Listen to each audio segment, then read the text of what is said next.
Hey everybody, welcome to the 518 Colts. I'm your host, James, aka Bradshaw, or aka, if you follow my Twitter, Shawzall725.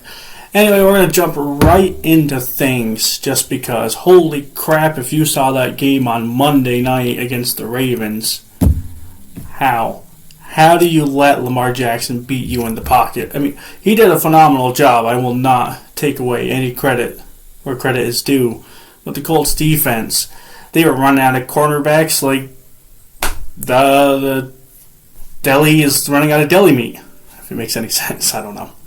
But anyway, yeah, that was such a hard game to watch. I mean, I enjoyed watching the game until the last probably 7 minutes of it when we're going to talk about the whole game.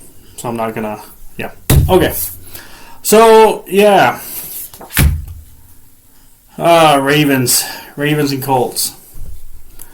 It started off really well for the Colts. I will give them that. I know at one point they were up, I think 22-9. I think going into the first half. I'm not exactly sure. I don't remember. But I know on the first set of downs, on a 3rd and 10, Jonathan Taylor had a screen pass from Wentz for 76 yards and a touchdown.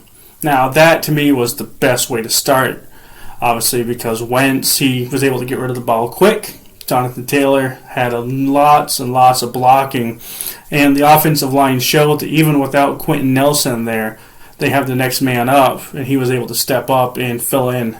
And he did a great job. They did a really good job. There was one play that kind of negated what I thought, how good of a job they did.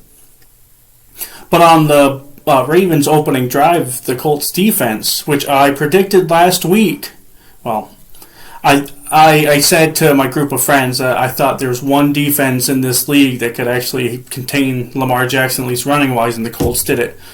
The Colts broke what they were trying to do for a record.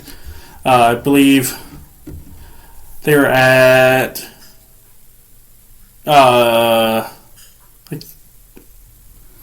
I don't remember what the record was, but I know they needed another 100 rushing yard game in order to break a tie with the Steelers for the most consecutive games with 100 yards rushing, and the Colts stopped them. They only allowed 86 rushing yards altogether. Lamar Jackson, I believe, finished with 64 yards, I believe. He was their top rusher, which, as I said last week, he needs to learn to he needs to learn how to slide, get out of bounds, because once you leave that pocket, once you cross the line of scrimmage, you are no longer considered a quarterback. You're considered a running back, and they're allowed to attack you. So if John Harbaugh is still going to have a problem with it, he's going to have to get with Lamar Jackson and say, hey, this is what you need to do. Because if not, I still believe he's got one or two more hits, and then he might be done for the year, depending on how hard somebody wants to hit him. So we're going to... it'll be interesting to me to see what happens. So obviously we need to talk about Rodrigo Blankenship. The glasses. Fear the glasses, except Baltimore did not fear the glasses. It was later found out that Blankenship, I keep saying black. Blankenship has been dealing with a hip injury. So that first, I believe, extra point or their first field goal when you had their punter, Sanchez, I believe is his name, come in and go for the kick. When they missed, it was lucky because they were offsides anyway. But then you see Blankenship come out and kick it. But obviously... Blankenship, buddy.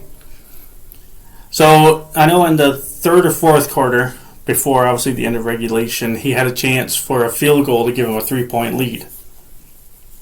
It got blocked by Baltimore. At least they were able to fall on it, so they could not return it for a touchdown. It was a turnover on downs, and that ended up leading to be a downfall, but